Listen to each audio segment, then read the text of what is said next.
जनूबी अफ्रीका ने पाकिस्तान को दूसरे टी20 में 7 विकेटों से शिकस्त दे दी। जनूबी अफ्रीका ने 207 रन का हदफ 3 विकेटों के नुकसान पर पूरा किया। जनूबी अफ्रीका के बैटर की धुआंधार बैटिंग, रजा हेनरिक की 54 गेंदों पर शानदार century, player of the match करार पाए। वेंडरसन 66 रन बनाकर नाकाबिल शिकस्त रहे। कौमी टीम पहली बार टी20 में 200 से ज्यादा रन बनाकर मैच हार गई। पाकिस्तान ने पहले खेलते हुए मुकर्रर 20 ओवर में 5 विकेटों के नुकसान पर 206 रन बनाए थे। ओपनर साइम अयूब की जारहाना बैटिंग 57 गेंदों पर 98 रन की नाकाबिल शिकस्त इनिंग्स खेली। इरफान खान ने 16 गेंदों पर 30 रन बनाए। जनूबी अफ्रीका को 3 मैचों की सीरीज में 2-0 की फैसलाकुन बरतरी हासिल।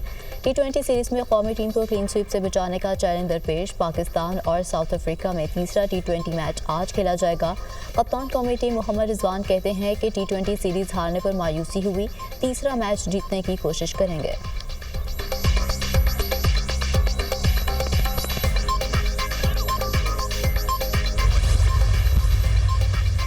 भारतीय साजिशें नाकाम, पाकिस्तान के असूली मौक़िफ़ की जीत। आईसीसी ने पाकिस्तान के पार्टनरशिप फार्मूले की मंजूरी दे दी। ICC champions trophy hybrid model के तहत होगी।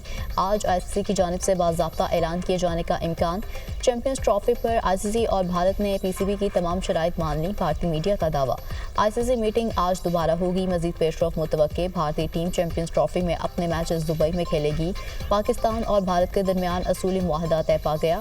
भारत के चैंपियंस ट्रॉफी के सेमीफाइनल और फाइनल में पहुंचने की सूरत में दोनों मैचेस दुबई में खेले जाएंगे। टी20 वर्ल्ड कप 2026 में पाकिस्तान अपने मैचेस कोलंबो में खेलेगा। पाकिस्तान 2027 के बाद आईसीसी वुमेन्स टूर्नामेंट की मेज़बानी करेगा। पाकिस्तान को कोई इजाफी रकम नहीं मिलेगी, भारतीय मीडिया।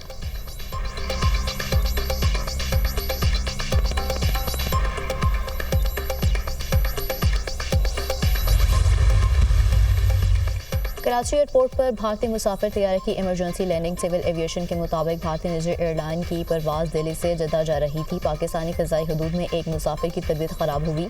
पायलट ने मेडिकल इमरजेंसी के तौर पर फौरी लैंडिंग की इजाज़त तलब की। इजाज़त मिलने पर पायलट ने त्यारा कराची एयरपोर्ट पर उतार लिया। एयरपोर्ट के हेल्थ डिपार्टमेंट के अमले ने मुसाफिर का मुआयना किया।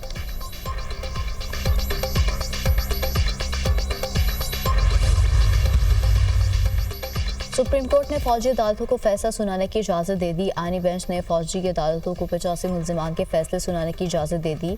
फौजी अदालतों के फैसले सुप्रीम कोर्ट में ज़ेर इल्तवा मुकदमे के फैसले से मशरूत होंगे। जिन मुल्ज़िमान को सज़ा में रियायत मिल सकती है उन्हें रिहा किया जाए। जिन मुल्ज़िमान को रिहा नहीं किया जा सकता उन्हें सज़ा सुनाने पर जेल में मुंतकिल किया जाए, सुप्रीम कोर्ट का हुक्म।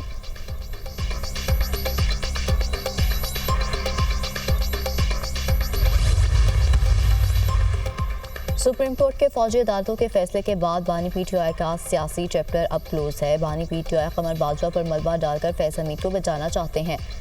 बहुत पहले कहा था कि बानी का मिलिट्री कोर्ट में ट्रायल सरप्राइज नहीं होगा। फैसल मीत ने बहुत पहले शवाहिद बानी के खिलाफ दे दिए हैं।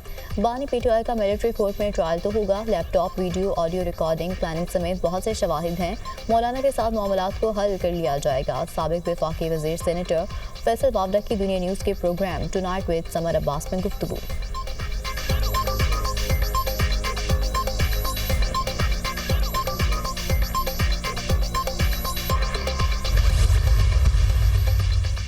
मदारिस बिल एक्ट बनने से FATF समेत दीगर आलमी पाबंदियाँ लग सकती हैं। सदर जरदारी के एतराज़ात सामने आ गए। नए बिल की मुख्तलिफ शिकों में मदरसे की तारीख में तजाद मौजूद है। मदारिस को बहैसियत सोसाइटी रजिस्टर कराने से उनका तालीम के अलावा इस्तेमाल भी किया जा सकता है। एक्ट के तहत मदरसों की रजिस्ट्रेशन से फ़िरका वारियत के फैलाव का खदशा होगा। एक ही सोसाइटी में बहुत से मदरसों की तामीर से अमन व अमान की सूरत हाल ख़राब होने का अंदेशा होगा। सोसाइटी में मदरसों की रजिस्ट्रेशन से मफादात का टकराव होगा। ऐसे मफादात के टकराव से आदमी तनकीद का सामना करना पड़ेगा। आसिफ जरदारी का मदारिस की रजिस्ट्रेशन से मुतालिक मौजूद क़वानीन का हवाला।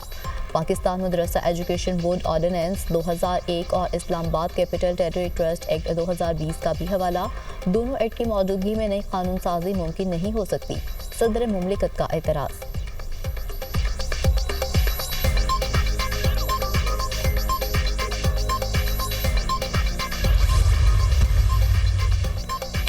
JUI ने मदारिस एक्ट पर सदर के एतराज़ात हैरानकुन करार दे दिए। सदर मुमलिकत के एतराज़ात का तरीका कानून के मुताबिक नहीं। सदर के एतराज़ात आइन में दी गई मुद्दत के अंदर नहीं।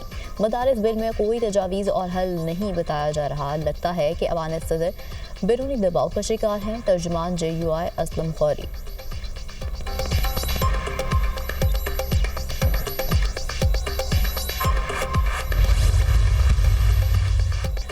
सरमायाकारी के लिए पाकिस्तान अच्छी मार्केट है। पाकिस्तान में शमसी तवानाई का इस्तेमाल मकबूल आम हो चुका है। पंजाब में तवानाई की ज़रूरियात दीगर सूबों की निस्बत ज़्यादा है। सोलर एनर्जी माहौल को आलूगी से बचाने के लिए भी अहम है। चीन मुख्तलिफ शोबों में पाकिस्तान की मदद कर रहा है। पाक चीन दोस्ती लाजवाल है।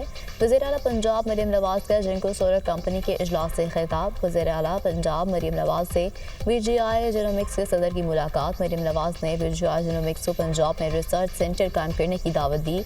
BGI जेनोमिक्स कैंसर के इलाज के लिए महकमा सेहत और हुकूमत पंजाब की मुआवनत करेगा। हुआवे के ताउन से लाहौर को पाकिस्तान का पहला जदीद तरीन स्मार्ट सिटी बनाने का फैसला।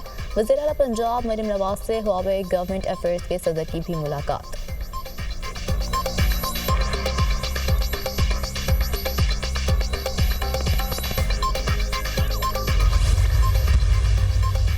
ख्वारजियों और दहशतगर्दों का इबरतनाक अंजाम। सिक्योरिटी फोर्सेस की मुख्तलिफ कार्रवाइयाँ 43 ख्वारजी और दहशतगर्द जहन्नुम वासिल। सिक्योरिटी फोर्सेस के बलूचिस्तान और खैबर पख्तूनख्वा में इंटेलिजेंस बेस्ड ऑपरेशन। फोर्सेस के लकी मरवत में ऑपरेशन के दौरान 6 ख्वारिज हलाक। फोर्सेस ने दहशतगर्दों के ठिकाने को मौसर तरीके से निशाना बनाया। 9 दिसंबर से अब तक खैबर पख्तूनख्वा में 18 ख्वारिज जहन्नुम वासिल किए गए।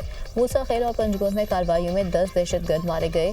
9 दिसंबर से अब तक बलूचिस्तान में 25 दहशतगर्दों को जहन्नुम वासिल किया गया। ख्वारिज के मुकम्मल खात्मे और इलाके में क़याम अमन तक कार्रवाइयाँ जारी रहेंगी। सिक्योरिटी फोर्सेस दहशतगर्दी के खात्मे के लिए पुरआज़म हैं। ISPR।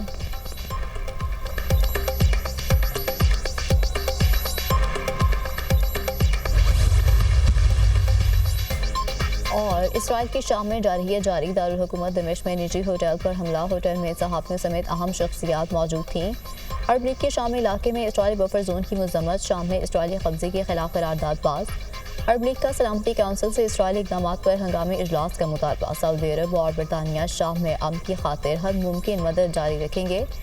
शाम में लाखों शहरी बेघर हुए और जान से गए। दोनों ममालिक की आलमी बिरादरी से शाम का साथ देने की अपील। बरतानी वज़ीर आज़म कीर स्टारमर का दौरा सऊदी अरब। दोनों ममालिक का शाम पर मुश्तरका बयान जारी। हम मुज़ाकरात मुल्क के लिए करने को तैयार हैं। बानी PTI ने मुज़ाकराती टीम में मज़ीद 2 अरकान को शामिल किया है। सेनेटर हामिद खान और अलामा राजा नासिर अब्बास को मुज़ाकराती टीम में शामिल किया गया। सिविल नाफरमानी की तहरीक के लिए बानी की हिदायत के मुताबिक अमल किया जाएगा। आइन और कानून की बालादस्ती से ही मुल्क आगे बढ़ सकता है। अपोजिशन लीडर उमर अयूब की मीडिया टॉक। 2 शराइत पूरी करें, हम मुज़ाकरात के लिए तैयार हैं। पहली शर्त 24, 25 और 26 नवंबर के एहतजाज में जो कुछ हुआ उस पर कमीशन बनाएं। बिला वजह जेल में रखे कारकुनों को रिहा करें। बानी PTI ने कहा कि हम किसी से भीख नहीं मांग रहे, जिसके पास इख्तियार है वो बात करे। बैरिस्टर अली जफर की सहाफ़ियों से गुफ्तगू। माइनस बानी PTI पर मुज़ाकरात नहीं होंगे। मुज़ाकराती गाइडलाइन अडयाला जेल से बानी PTI ही देंगे। अभी तक हुकूमत से मुज़ाकरात की कोई बात नहीं हुई। कोई मुज़ाकरात करना चाहता है तो ठीक है, नहीं करना चाहता तो ना करे। साहबजादा हामिद रजा।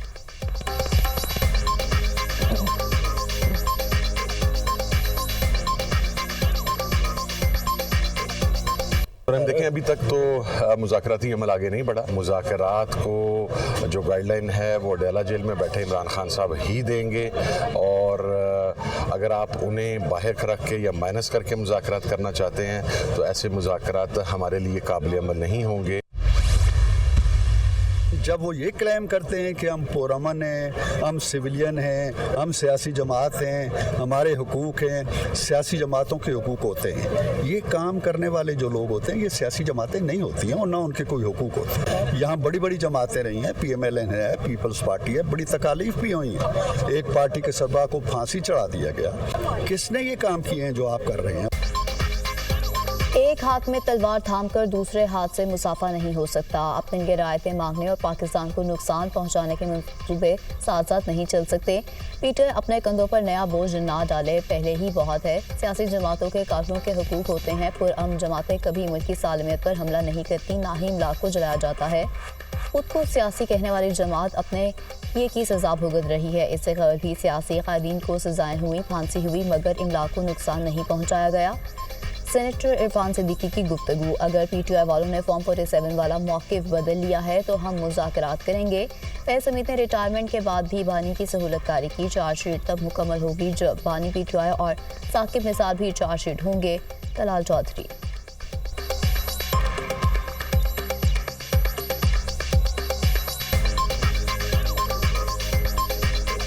जनरल फैज़ का रिटायरमेंट के बाद भी जो रोल उन्होंने प्ले किया है वो सबको पता है। ये जो चार्जशीट आई है, ये चार्जशीट मुकम्मल उस वक़्त होगी जब जनरल फैज़ के साथ साकिब निसार और बानी पीटीआई, ये तीनों लोग, ये चार्जशीट मुश्तरका है। इसराइल की शाम में जारी दारुल हुकूमत दमिश्क में निजी होटल पर हमला। होटल में सहाफ़ियों समेत अहम शख्सियात मौजूद थीं। अरब लीग के शामी इलाके में इसराइली बफर जोन की मजम्मत। शाम में इसराइली कब्जे के खिलाफ करारदाद पास। अरब लीग का सलामती काउंसिल से इसराइली इक़दाम पर हंगामी इजलास का मुतालबा। सऊदी अरब और बरतानिया शाम में अमन की खातिर हर मुमकिन मदद जारी रखेंगे। शाम में लाखों शहरी बेघर हुए और जान से गए। दोनों ममालिक की आदमी बरादरी से शाम का साथ देने की अपील। बरतानिया वज़ीर आज़म कीर स्टारमर का दौरे सऊदी अरब। दोनों ममालिक का शाम पर मुश्तरका बयान जारी।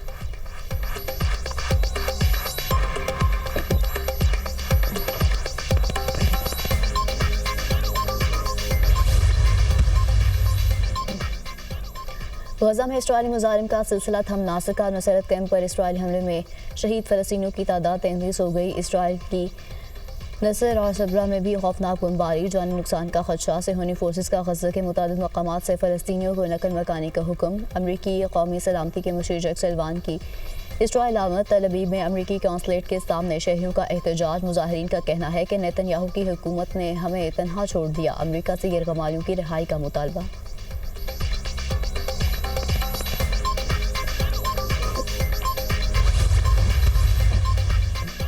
यूक्रेन जंग पागलपन खत्म होनी चाहिए। अमेरिका का नेटो से इनखला मुमकिन है। ज़ेलेंस्की को जंगबंदी का मुआहदा करना चाहिए। यूक्रेनी सदर रूस के साथ जंगबंदी के लिए मुज़ाकरात करें। चीन जंग खत्म कराने के लिए सालसी कर सकता है।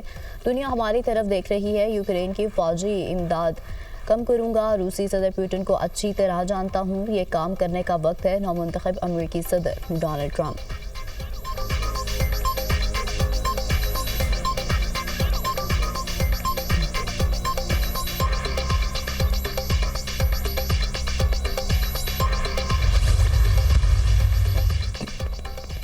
जनूबी कोरिया की पार्लियामेंट में सदर के मुआवजे के लिए दूसरी बार करारदाद पेश।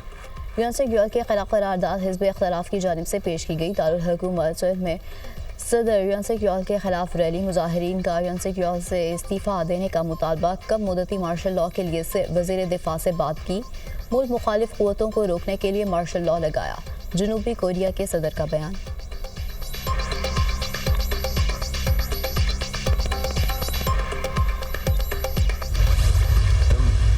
और मुनफरिद असलूब और धीमे लहजे के शायर जॉन एलिया की आज 93वीं सालगिरह। वसल और हिजर की तलखियों को मुनफरिद अंदाज से बयान करने वाले जॉन एलिया ने उर्दू अदब को एक नई जहत से रोशनास करवाया। उनकी शायरी मजमू में यानी, लेकिन, गोया और गुमान शामिल।